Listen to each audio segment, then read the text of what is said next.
Thank you very much, everybody. Thank you very much. This is a nice crowd.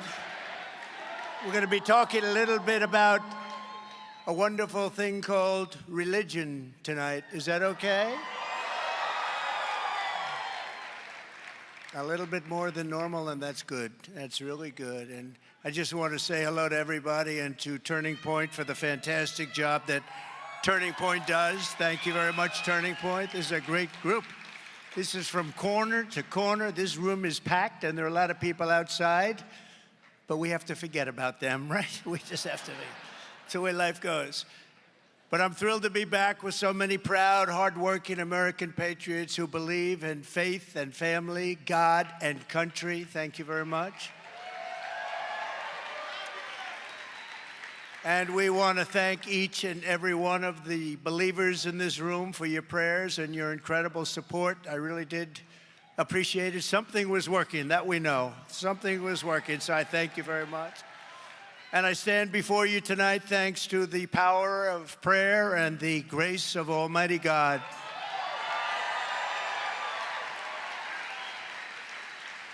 As I think you can see, I've recovered well, and in fact, just took off the last bandage off of my ear. I just got it off. I took it off for this group. I don't know why I did that for this group, but that's it. I think that's it. I hope that's it. Let me also thank Charlie Kirk for hosting this event and for his leadership, as well as Bishop Aubrey Shines. Thank you, Bishop.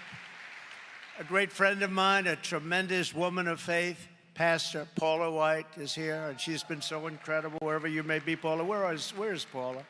She is fantastic. Thanks, Paula. Pastor Jensen Franklin, one of the biggest, one of the most powerful, one of the greats. Thank you, Pastor. He's been with us from day one. Pastor Lorenzo Sewell, whose church I visited in Detroit, and this guy can speak. Where is he? He can speak. He spoke at the convention, and I'll tell you, nobody wanted to follow him. Where is he? Where is that pastor? Oh, hello, Pastor. Nobody wanted to follow him, I can tell you that. There was the people said, I'll pass. You were fantastic. Thank you very much, Pastor. It was an honor to be in Detroit, and we were in serious Detroit, right? That was the real Detroit. Thank you very much. So respected, such a wonderful man. And speaking of respect, Secretary Ben Carson, what a great guy. Nobody like him. Former ESPN anchor Sage Steele. Thank you, Sage. Sage has been terrific.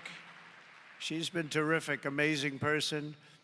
Another amazing person is a man named Peter Navarro. Peter Navarro, a patriot, one of the best trade people ever. He understood China better than anybody but me. I understood him better. No, we both understood. Where is Peter? What a great guy. Peter, where are you, Peter? There he is. Peter, thank you very much. What a great guy. He got it. He got it. He was something special, and he's going to come back with us, I think. Peter, you coming back with us wherever? Yeah, there you are. Thank you, Peter. He's coming back. He really did. He understood trade. He understood it better than just about anybody. He understood how we were being ripped off for years and years and years, and nobody did anything about it. But we did. And today we're delighted to announce the launch of our new coalition, Believers for Trump. Believers, you're believers for Trump. As you know, 5 days ago, we officially defeated the worst president in the history of the United States, crooked Joe Biden. You know, I thought a lot about it. We defeated him. He was badly beaten, and you know, everybody was going to him said, you can't beat him. You're not going to beat this guy. You can't beat him. Get out. Get out. We want you out. There was nothing nice about what they were doing. And they were saying, we want you out of the race. You're going to lose. We want to put somebody else in. How about that? It's like a prize fighter. He's losing badly, ready to be knocked out. And they say, well, wait, let's stop the fight. Let's put somebody else in. It doesn't work that way, and it's not supposed to work that way. And this really was a coup by the Democrats. This was a coup, nothing else. He got 14 million votes. I hate to stick up for Biden, but, you know, he didn't want to do what he did. He said, I'll never go out. I'll never, ever go out. 2 days later, I'm proud to go out. Because the fascists went after him. They threatened him with the 25th Amendment. They said, we can do it the nice way or we can do it the hard way, Joe. That's what happened. I know as many people on that side as I know on our side, so to speak. But that's what happened. They said, we can do it the hard way. We can do it the easy way. 25th Amendment if you don't go. And he said, oh, I'll go. And now they're trying to make him into a brave hero. He's so brave. Last night or the other night, he made a speech behind the beautiful Resolute desk in the Oval Office. And look, I'm not looking to knock. I want to give people credit or not credit. It was horrible. And then you turn on to like CNN and MSDNC, the worst. They're just horrible. And they're saying one of the finest speeches we've ever seen. I mean, Churchillian, somebody said. Winston Churchill. No, Winston had it on him a little bit. It was so bad, and they pretended it was good. And they're doing the same thing with her.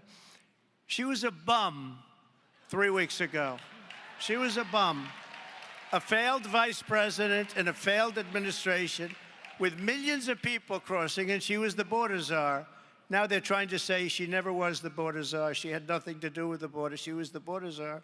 They're trying to take it. They're deleting it all over the place. They want to take it because we have the worst border in history. And 3.5 years ago, we had the best border that we've ever had. In fact, my chart that I looked over to the right, that chart, you know, the famous chart that showed we had the best numbers in history, at least recorded history on the border, that chart probably saved my life. Can you believe it? Because I looked over. If I didn't look over, I got a problem. Wasn't too good anyway. Did you see the FBI today apologize? They said, well, it might have been a bullet, but it might have been glass. Oh, really? Where did the glass come from? Or it might have been shrapnel. Where did the shrapnel come from? No, they then said it was a bullet. They just try and do it. It just never ends with these people. They raid Mar-a-Lago. They do things so bad, so bad. Our country is so sick. But they apologize. We accept their apology. So now we have a new candidate to defeat the most incompetent, unpopular, and far-left vice president in American history. That's what she is, the most incompetent, but certainly the most far-left. Together, 4 months from now, we're going to defeat Kamala Harris, who a short time ago strongly fought to defund the police and the radical left Democrat Party. We're going to take back that very beautiful White House, and we're going to make America great again, guaranteed, and it's going to go fast. With your vote, I will defend religious liberty in all of its forms. I will protect Christians in our schools, in our military, in our government, in our workplaces, in our hospitals, and in our public square. And I will also protect other religions. We want that, right? Other religions. And we will bring our country back together, one nation under God.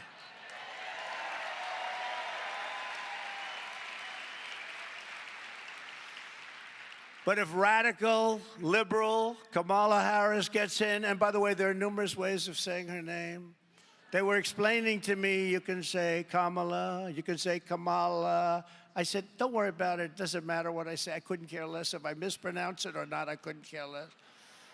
Some people think I mispronounce it on purpose, but actually I've heard it said about 7 different ways. There are a lot of ways. There are a lot of ways. But if radical liberal Kamala Harris gets in, you will have the exact opposite effect. Harris will appoint hundreds of extreme far-left judges to forcibly impose crazy San Francisco liberal values on Americans nationwide. Now, you've seen what's happened to San Francisco. It was the best city maybe in our entire country 15 years ago, and now it's barely livable. That's what and she's the one that started. She was an original defunder. She was a defunder of the police. She said, let's defund the police. She was the first one to start it. But now, of course, she's tough. She's not. They always, one thing about a politician, I guess including me, you always go back to your original thought. Now, my original thoughts were very good. You'll like my original thought. I'm the only one out there that probably got worse. It's true. My original thoughts, you always go back to them. And she went back to them, and she will go back. If she ever got in, she will go back to all of those horrible original thoughts that she had. She'll appoint hardcore Marxists to the Supreme Court to shred our Constitution and all of our religious liberty. She will do that, absolutely.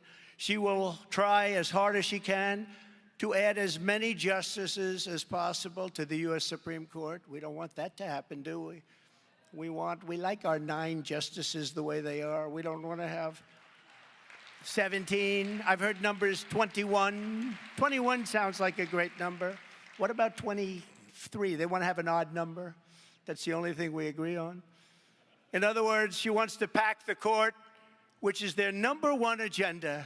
And we can't let that happen. We're not going to let that happen. We're not going to have anybody added. We're going to do it the way we've done it for many, many years. That's really a stopper. It's a stopper.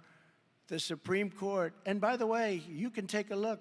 There have been many things that have happened over the last few years where there's been great uniformity on things that aren't necessarily conservative, but they did the right thing. That's what's supposed to be happening, and that's what's happened. They've done the right thing, but they can't pack the court. The hordes of illegal aliens storming across our borders will exceed 40 or 50 million by the time they're finished. That's what they want. They want millions. You know, the number, I believe the real number already, or very close, is 20 million people have come across our border. Think of it. Over a very short period of time, with 4 more years of Harris, who was worse than Joe Biden in a true sense and far more liberal, America will be decimated by migrant crime, demolished by fascism, ravaged by rampant inflation, and impoverished by the complete obliteration of American energy. They don't want any fossil fuel no matter what. In other words, good luck. I hope you enjoy walking to work. You know what makes electricity, right? Fossil fuel. They don't understand that. You know, it comes from someplace, right? It comes from fossil fuel. I'm here tonight because we must never let that happen. Our task is to defeat socialism, to defeat Marxism, communism, to defeat the cartels and the criminals and the human traffickers trafficking women. And that means defeating Kamala Harris in a landslide. We want a landslide this November. We want something too big to rig, too big to rig.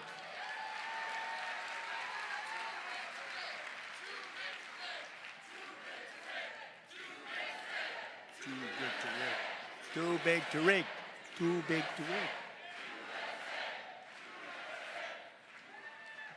We cannot let this, I have to say, once great country, but will soon be a great country again. But right now, we don't feel like this is a great country. We're a laughingstock all over the world, but we can't let our country fail.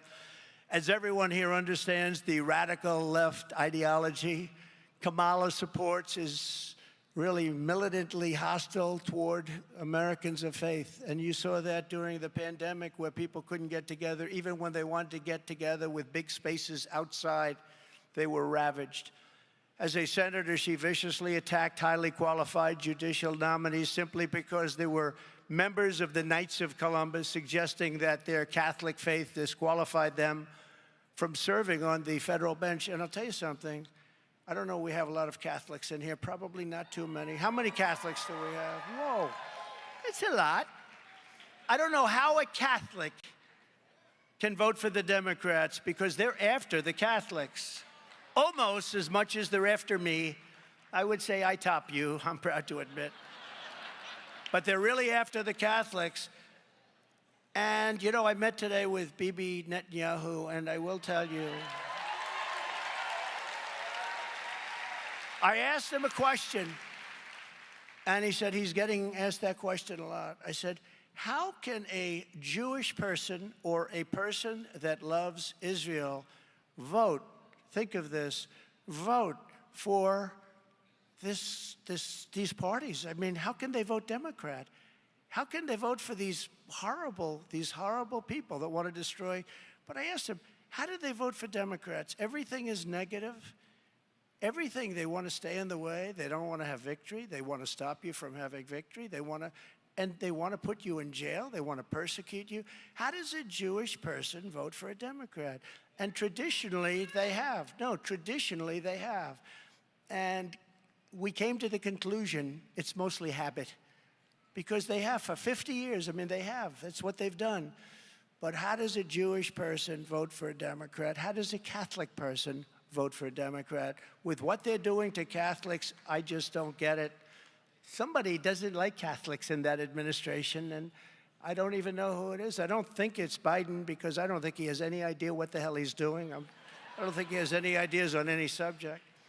Kamala Harris supports California's outrageous new law trampling on parental rights and allowing minors to change their gender without parental notification or consent. Can you imagine? She's in favor of that, by the way. Or she was. She's probably losing. You know, they're losing as much as they can. But remember, a politician always goes back to where they started. Harris wants to forcibly compel doctors and nurses against their will to give chemical castration drugs to young children. You know that, right? She totally supports that. And she supports the Biden-Harris Title IX policy of forcing every public school in America to let men into women's and girls' locker rooms. Can you imagine? It's like, what are we doing? What? You know, the whole world is laughing at us. You do know that, right? We've gone wacko. As president, I will protect the safety and well-being of America's children. I will defend the values of the American family.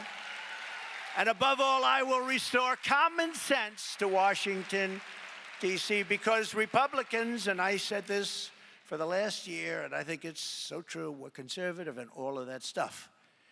But you know what? We're the party of common sense. Common sense. We want borders. We want security. We want safety. We want good education. We'd like low interest rates. We'd like to be able to buy a house. We want safety, though. We want safety. We want strength. We want wisdom.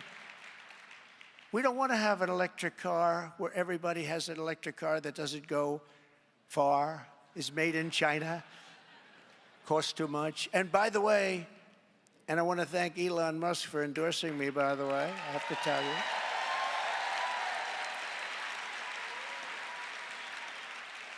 And I said, you know, Elon, remember, I love electric cars. I think your car is great. I love it. But it's not for everybody. And, you know, he never said to me, look, I'm going to endorse you, but, you know, you have to show. Because I think the electric car and I think the Tesla, I think it's incredible what they've done. But there are other reasons, like sometimes you want to drive long distances. You don't want to stop. You know, in the Midwest, someplace in the Midwest, they put up 8 charging stations. You know that, right? They spent $9 billion. Now, you know what a charging station is? It's like a gas pump. It's the equivalent of a gas pump for electricity, right? It's a little thing. They spend $9 billion. That would mean that if they did it throughout the country, all the locations designated, it would cost $5 trillion, so our country would have to file for bankruptcy.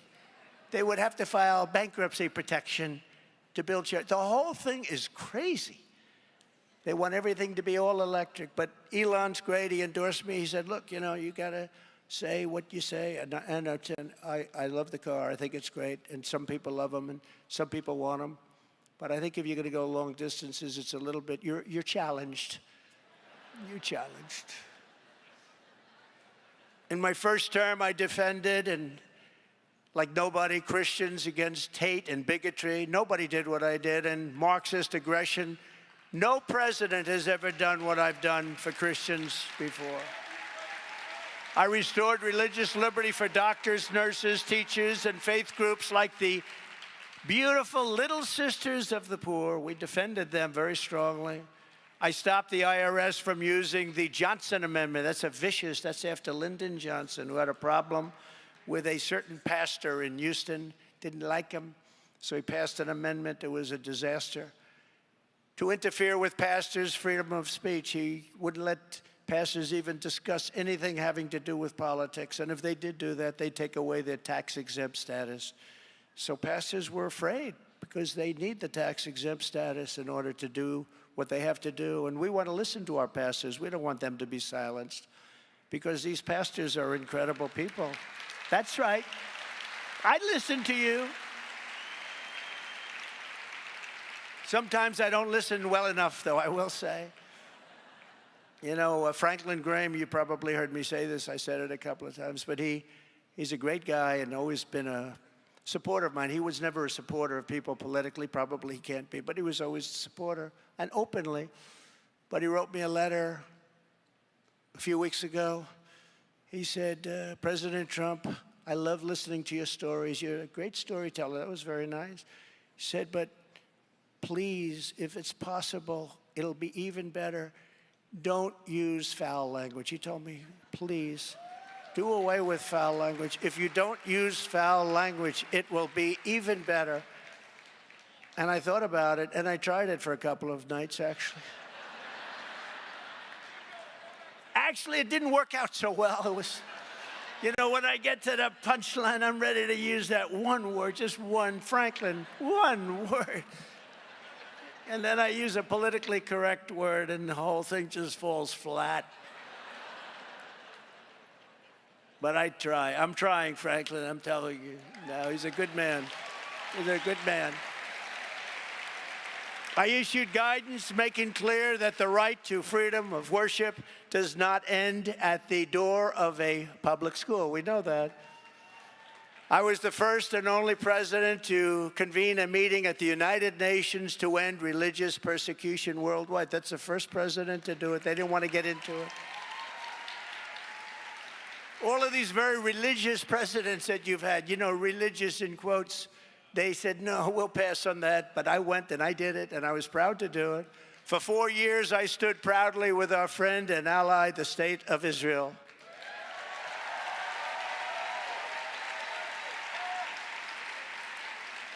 And for them and us, I withdrew from the Iran nuclear deal. We left Iran weak, broke, and unable to fund terror. And we would have had a deal if the election weren't rigged and stolen. We would have had a deal within the first week after the election.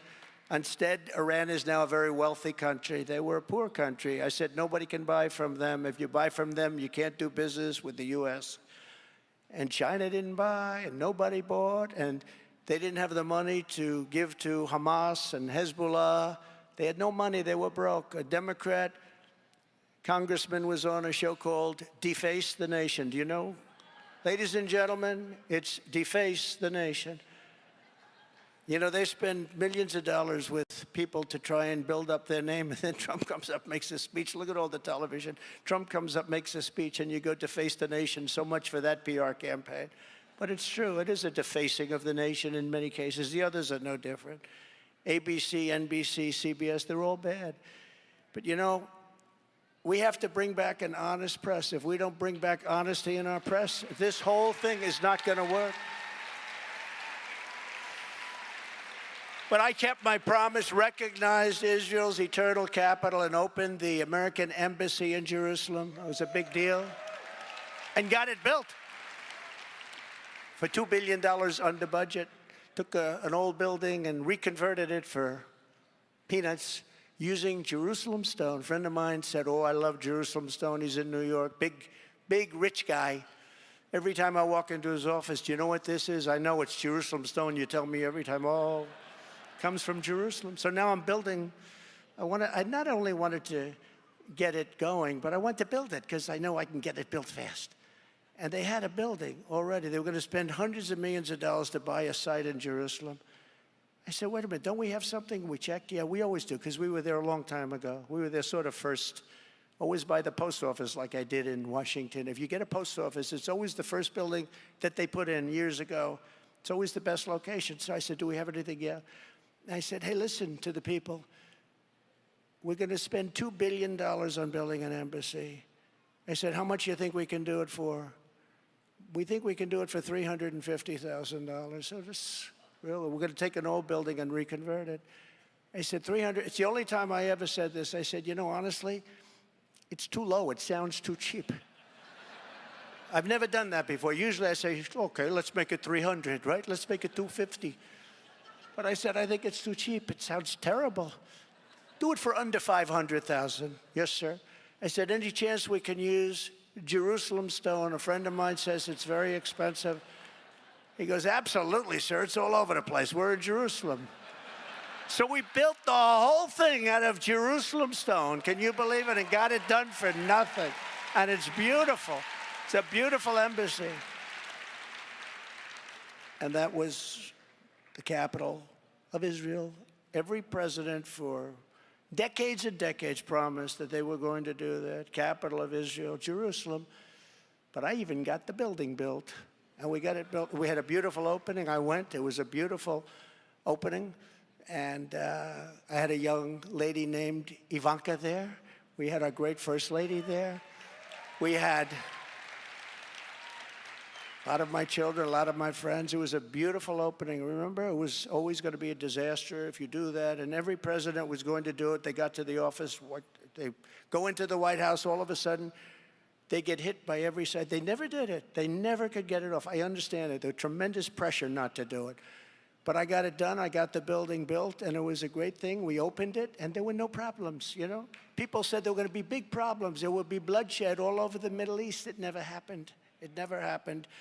And we had it recognized, Jerusalem, as the capital of Israel. It was a great thing. It was a great day, actually. I also recognized Israeli sovereignty over the Golan Heights. I never even said I was going to do it. I mean, the fact is, I've done more for Israel by far than any other president, not even close. And with the historic Abraham Accords, as you know, we created peace in the Middle East. Unfortunately, they didn't add any countries to it, but we will. By contrast, Kamala Harris stabbed Israel in the back in its great hour of need. 2 days ago, she refused to attend the speech in Congress of the Prime Minister of Israel. She said, oh, I can't make it. There was just a small group of people, but they couldn't make it because that's her original thought. That's where she comes from. She doesn't like Jewish people. She doesn't like Israel. That's the way it is, and that's the way it's always going to be. She's not going to change. Together with Joe Biden, she gave billions and billions of dollars to Iran and Hamas to fund their campaigns of terror. She gave them billions of dollars. They were broke. Remember, when I left, they were broke. There were stories that Hamas is out of business, Hezbollah is out of business. They were broke. October 7th would have never happened if I were president. The attack on Ukraine by Russia would have never happened. I spoke to President Putin often about it. It was the apple of his eye. He would have never done it. Wouldn't have done it. I said, you'll never do it. He would have never done it. It was only after I left that armies started aligning the border with Ukraine, armies. And I said, oh, he's just negotiating. He'll never do it, but he did it. He did it because we had a weak president. He did it also because our move out of Afghanistan was so incompetently done. And I think when he saw the way we did that, he said, wow, this is a paper tiger that we're dealing with. But they weren't a paper tiger with me. We defeated ISIS in 4 weeks instead of 5 years. It was supposed to take 5 years, 4 weeks. Within days of the heinous October 7th attack on Israel, Kamala Harris praised the anti-Israel protesters. You saw that, right? She praised them. She betrayed America's ally and sided with the radical fringe of her party, only for political gain, maybe for personal gain, I don't know. And this week, many of those Kamala Harris supporters burned American flags in the heart of our nation's capital and desecrated our monuments. Did you see? They sprayed very powerful spray paint into limestone. Magnificent, the lions, the bells, you saw it. And you know, when that gets into limestone, you never really get it out. You'll see it in 100 years from now. They desecrate it. And by the way, January 6th, well, what's happening to these people that have done serious damage? Have they been arrested? Are they in jail now, like the January 6th hostages? And when are they letting them out? You know, we had a great Supreme Court ruling 4 weeks ago that really should let most of them out. When are they coming out? They're still there. When are they coming out? Unlike liberal Kamala, I will support Israel's right to win its war on terror. You have to support that. Got to win, got to finish it off. And instead of pandering to the jihad sympathizers and America-hating radicals, we will deport them. We will deport them very quickly. We have no choice. And they understand that.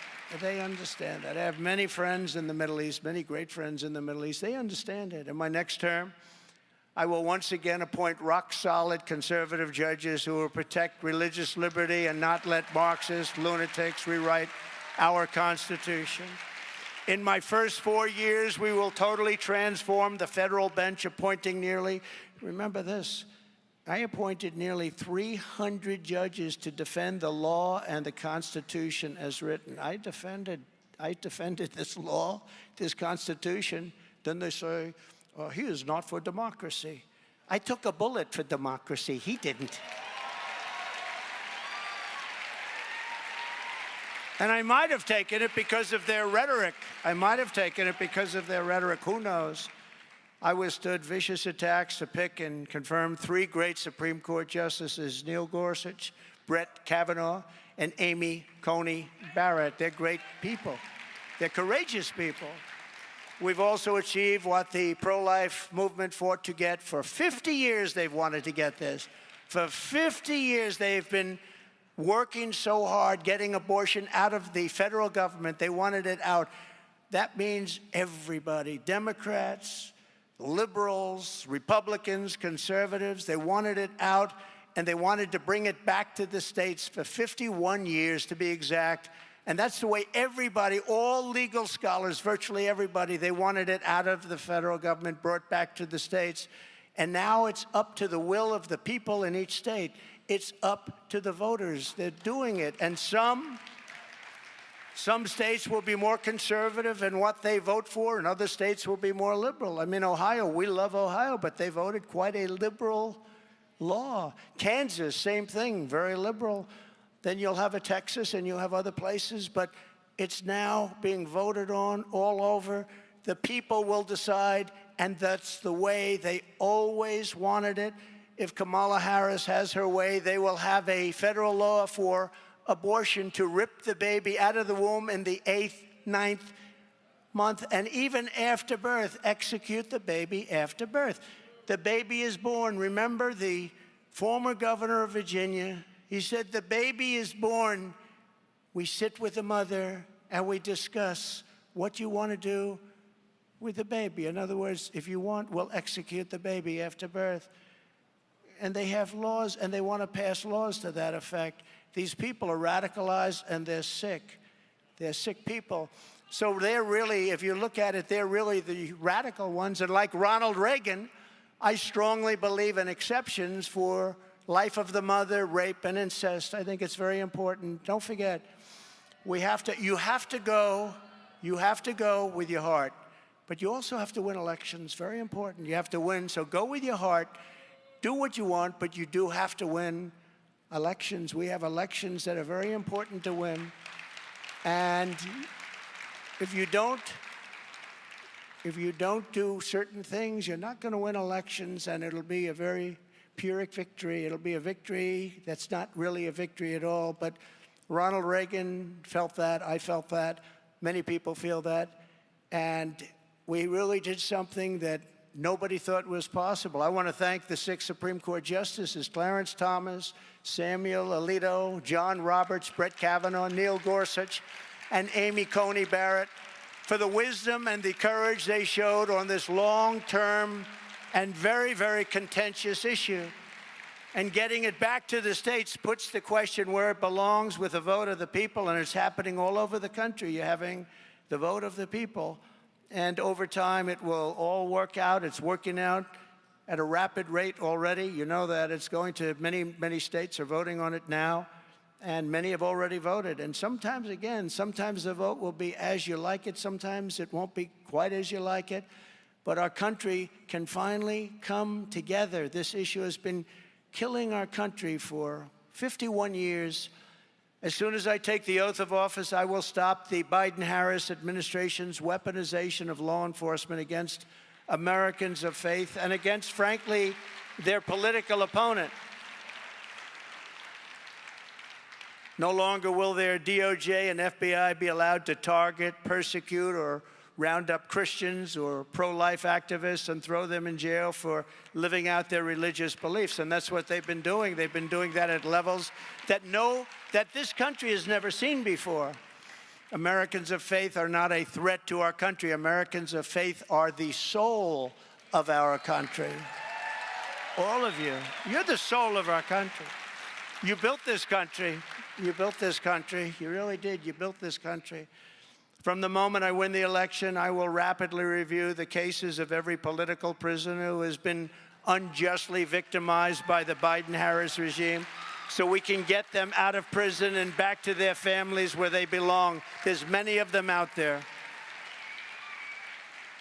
And that includes Paula Harlow, the 75-year-old woman in poor health who the Biden-Harris administration sent to prison for peacefully protesting outside of a clinic. You know that. You heard about that. This wonderful woman, and 75 years old, she's going to jail, and she's in jail. She's going to jail. She's going to be there for quite a while because she was singing religious tunes outside of a clinic. I will create a new federal task force on fighting anti-Christian bias. And its mission will be to investigate all forms of illegal discrimination, harassment, and persecution against Christians in America. The weaponization of law enforcement is the greatest threat to freedom in our country, and nobody knows it better than me. I think I know it better than anybody. The reason Biden, Harris, and their thugs are so desperate to stop us is that they know that we are the only ones who can stop them. We are the only ones that can stop them. This is a movement, Make America Great Again, MAGA, the likes of which our country has never seen before. And by the way, Christians have to vote. You know, I don't want to scold you, but you know that Christians do not vote proportionately. They don't vote like they should. They're not big voters. You know who else aren't voters? The NRA endorsed me very powerfully, strongest endorsement they can give, National Rifle Association. People that own guns and rifles are not big voters. They have to vote. If you don't vote, we're not going to win the election. If you do vote, we're going to win in a landslide. Too big to rig. We're going to win in a landslide. But Christians, you know, you'll go to church every Sunday, and Pastor Paula White and all of the people, I understand, they're doing lockboxes in churches where people don't even have to go to vote. They can now vote in church.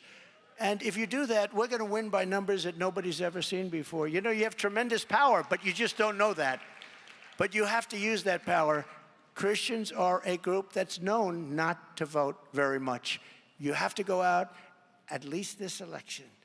Just give us in, get us into that beautiful White House. Vote for your congressmen and women. Vote for your senators. We will change this country for the better. This country will be great again like never before. You got to vote. And I've said it before, and I'll say it again, November 5th, which is a period, really, because you're allowed to vote early. They have early voting, late voting. Everything is so ridiculous. We should have one-day voting, paper ballots, voter ID, and certification of citizenship, and that's what we're striving for.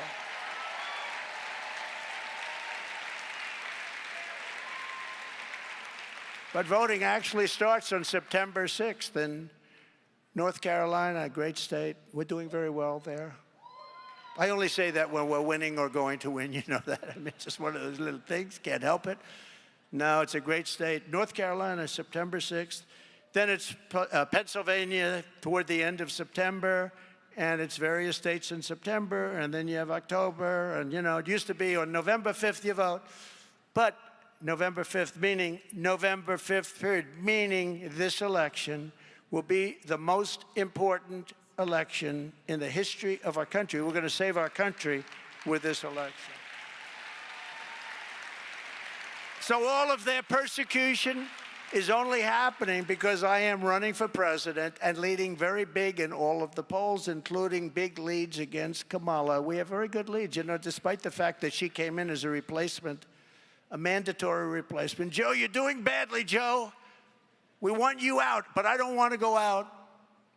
I don't want to go out. You're going out, Joe. Do you understand that, Joe? You're going out, Joe. I don't want to go out. I won't go out. All right. If you don't go out, we're going to go after you with the 25th Amendment. You're incompetent. Everybody knows that, Joe.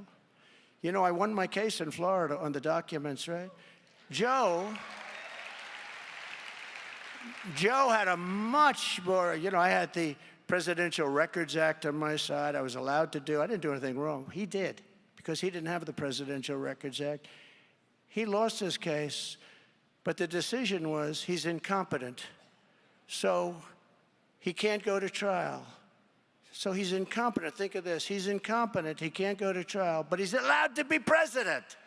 So he can't go to trial because he's incompetent. He can't defend himself, but he's allowed to be president. What's that thinking all about?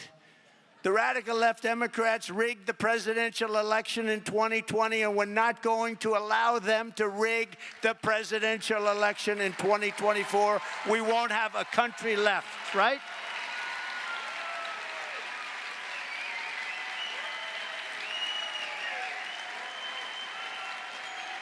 Thank you.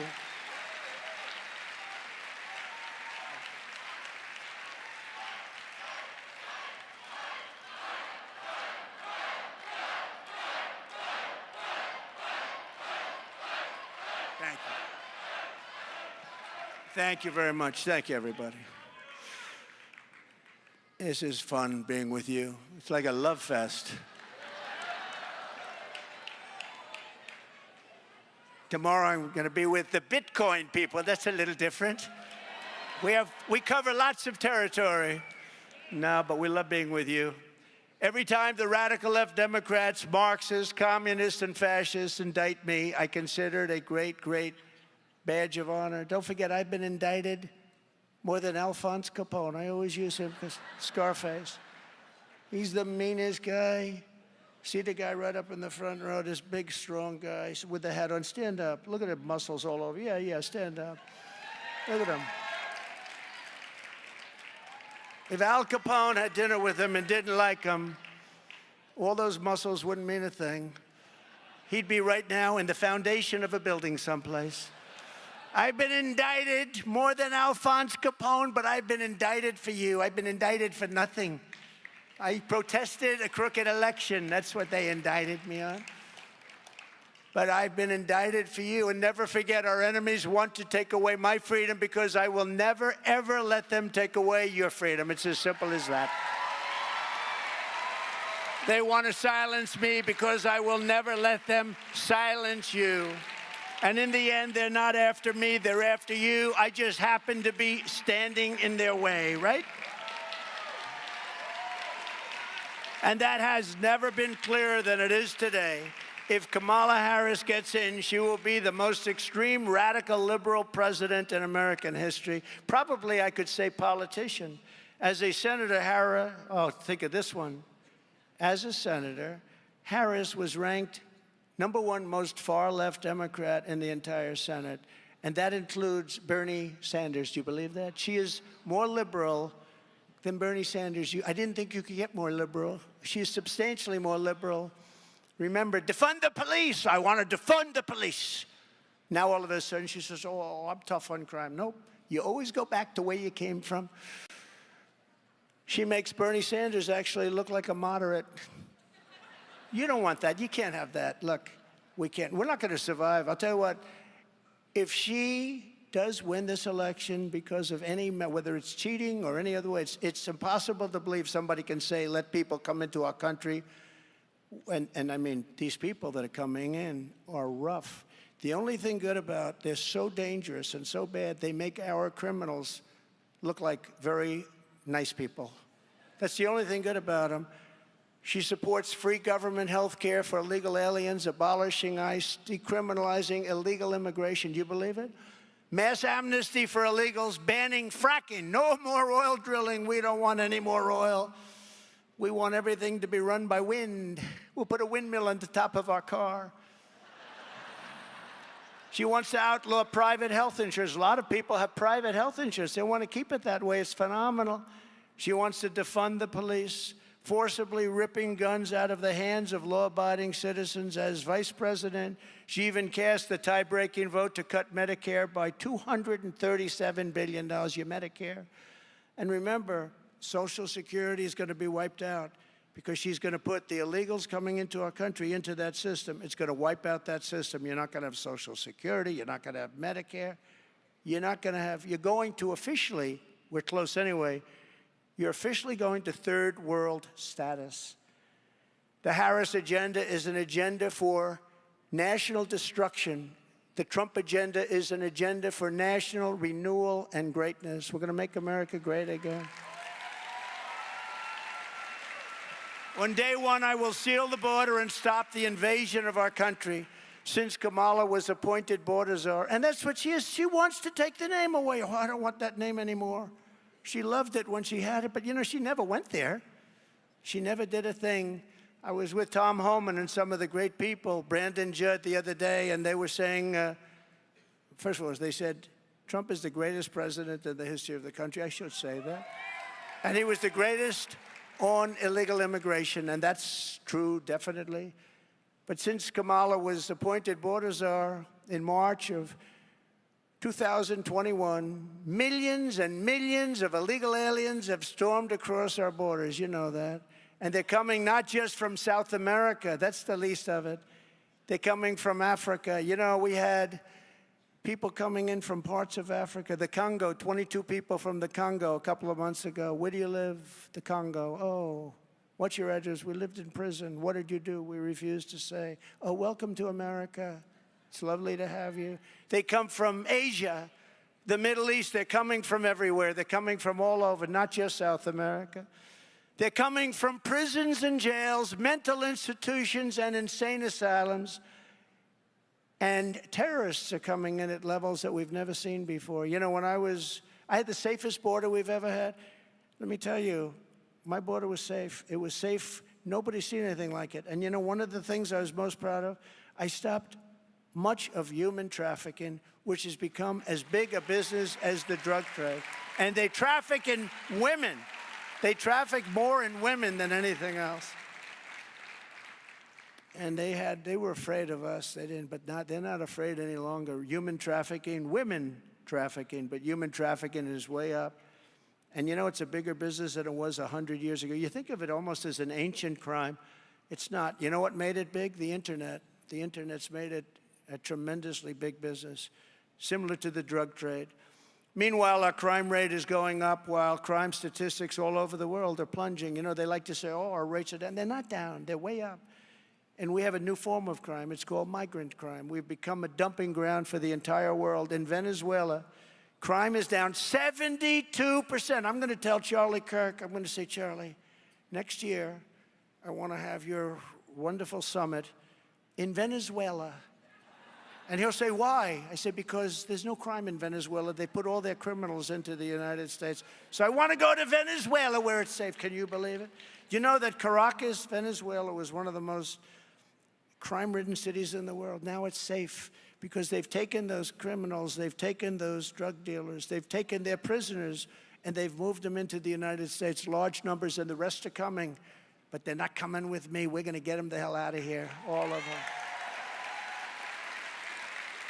They're sending all of their criminals to us, all of these countries, all over the world. They're sending them to us. So you see numbers which are plunging all over the world because they don't have. Wait till you see, and don't forget, these people have just, you know, there's something about, you got to get used to it. They just got put here. They're getting used to our country. They're getting used to, we have the greatest law enforcement in the world, but we don't allow them to do their job. We're going to allow them to do their job. Otherwise, you're not going to have a country left. You're not going to teach a criminal not to be a criminal. Border czar Harris will let murderers, child predators, and bloodthirsty rapists and drug dealers charge across our borders by the tens of thousands a day. I will throw the killers, criminals, and illegal aliens and gang members the hell out of our country, or if they're really bad, we'll put them in our jails. With your vote, we will begin the largest deportation operation. We have no choice in American history. We have no choice. Starting on day one, we will end the Biden-Harris inflation nightmare and make America affordable again. So we've had the worst inflation, I think, in our country's history. They say, sir, it's only 58 years. I say, I believe it's the worst we've ever had. The numbers are much higher than they're showing. What they're showing is through the roof. But the numbers are even worse than that. To bring down the prices of all goods, we will stop their war on American energy, and we will drill, baby, drill, right? Drill, baby, drill. You'll be drilling right in front. You'll be a driller. I will terminate the Green New Scam, and I will end the Biden-Harris electric vehicle mandate. We want you to buy electric cars, Elon, but not everybody. We will pass massive tax cuts for workers, and that includes no tax on tips. Is that okay? Do we have any waitresses? Do we have any drivers, any caddies? Do we, oh, there's one, look at her, she's happy. No, it's something we can do. Let them keep their money. You came all the way from where? Las Vegas, right? No tax on tips. Remember, that's a big deal. That's a big deal. You know where I got this? Not from a big consultant that charges you $2 million to write up a report that doesn't mean anything. I got it from a waitress having dinner. I said, how are you? At Trump in Las Vegas, beautiful Trump Tower in Las Vegas. I said, hotel. I'm in the restaurant. I said, how's everything going? To a great waitress. She said, not good. They're just killing me on taxes. I said, taxes? What do you mean taxes? Don't they hand you cash? No, actually, most of it's done on the check. She said, they're after us all the time. And now they just passed regulations to Biden where they go after. They could go into your homes. They hired 88,000 new IRS people. You saw that? 88,000. By the way, they're allowed to carry guns. You know, nobody can have guns, but they're allowed to carry guns. Can you imagine this? But 88,000. And she was saying how unfair it is, how horrible it is. And it really, you know, it's like harassment.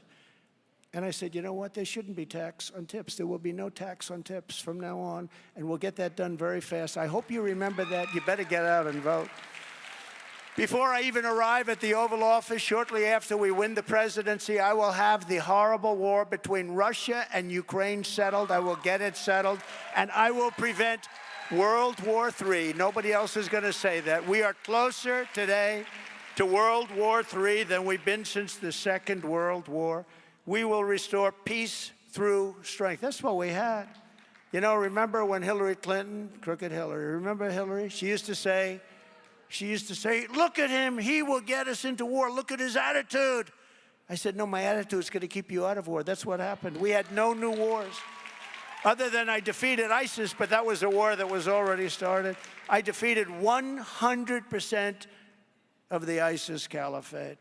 In my next term, we will build a great Iron Dome missile defense shield over our country, a dome like has never been seen before, and it will be entirely made in the USA.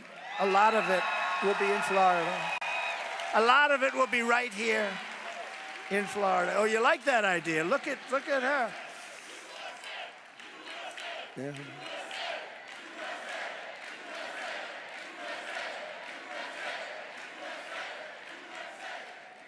Why shouldn't we? It's our technology.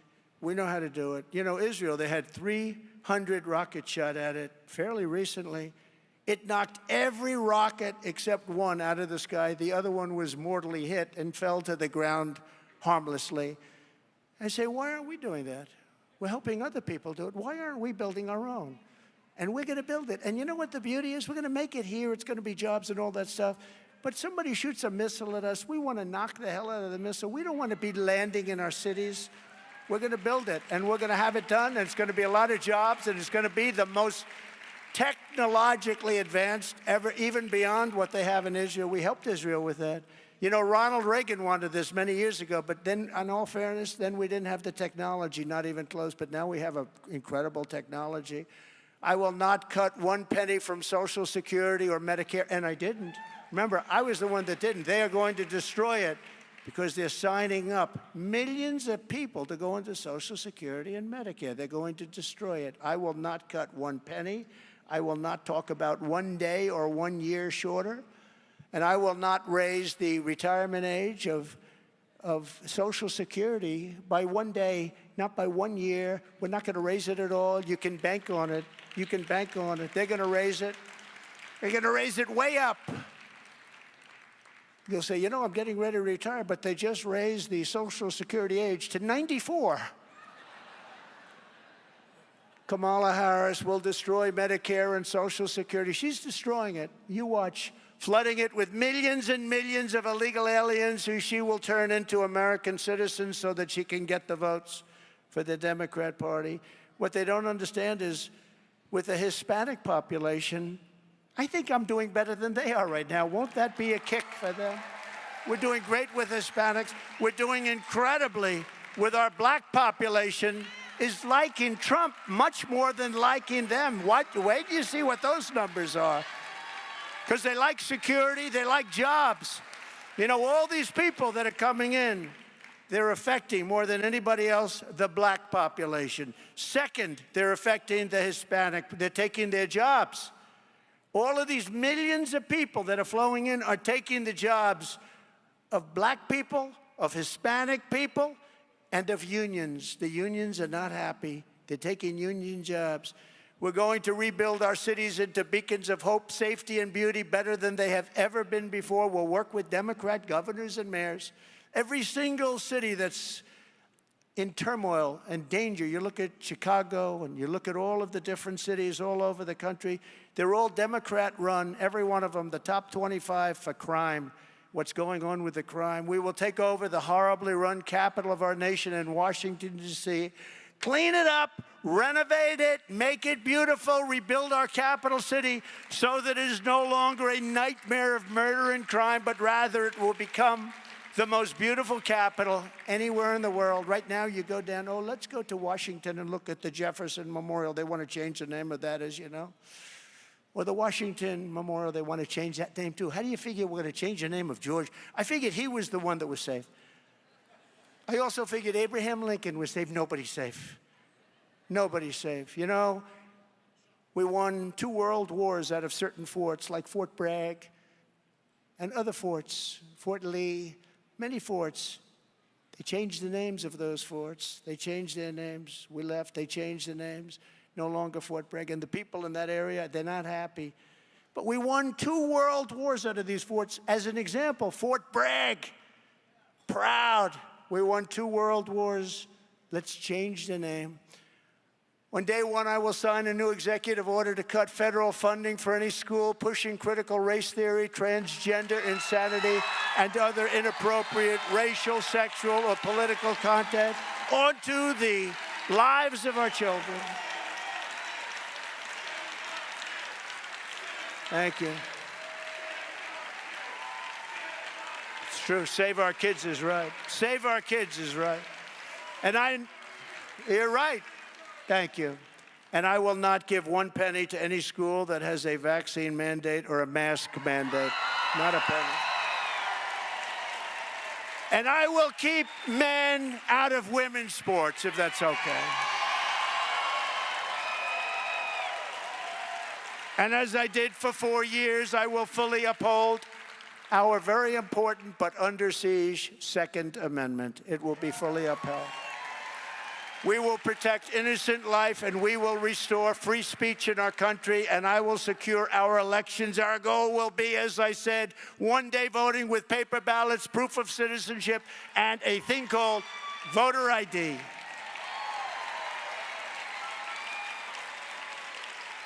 You know, when you negotiate, and I do that with the Democrats, and I negotiate with them all the time on this, but I say, look, we've got to fix our laws on voting. We have to start with voter ID. Everybody has to have, no way! The discussion never even goes any further. I say, we have to have voter ID. It's called voter identification. Nope, we're not going to do it. Now, there's only one reason they do that, because they want to cheat. There's only one reason. Anything else, you know, in their national convention, when they had their convention, they have a voter tag on them bigger than their chest, depending on which chest we're talking about. Bigger than their, like this. Has their name, their serial number, it's got the whole deal. middle name, past addresses. It's got everything. Otherwise, you can't get into the Democrat National Convention. But with voting, one of your most important things you can do, maybe in many ways your most important, they don't want to approve voter ID. That's because they want to cheat. But until then, Republicans must win. We have to win this election, most important election ever. We want a landslide that's too big to rig. If you want to save America, get your friends, get your family, get everyone you know, and vote. Vote early, vote absentee, vote on election day. I don't care how, but you have to get out and vote. And again, Christians, get out and vote just this time. You won't have to do it anymore. 4 more years, you know what? It'll be fixed, it'll be fine. You won't have to vote anymore, my beautiful Christians. I love you, Christians. I'm a Christian. I love you. Get out. You got to get out and vote. In 4 years, you don't have to vote again. We'll have it fixed so good you're not going to have to vote. In conclusion, America has always been a nation won, built, and sustained by Americans of faith. It was faith that led the Pilgrims to cross an ocean and settle this majestic continent. It was belief in our Creator that led the Patriots to defend their liberties in the war for independence. It was faith in America's God-given destiny that pushed the pioneers to journey west. And it was trust in God that led generations of American believers to end slavery, defeat fascism and communism, and make this into the greatest and most exceptional nation in the history of the world. But now, we are a nation in decline. We are a failing nation. We are a nation that has lost its confidence, its willpower, and its strength. We are a nation that has lost its way. But we are not going to allow this horror to continue. Less than 4 years ago, we were a great nation, and we will soon be a great nation again.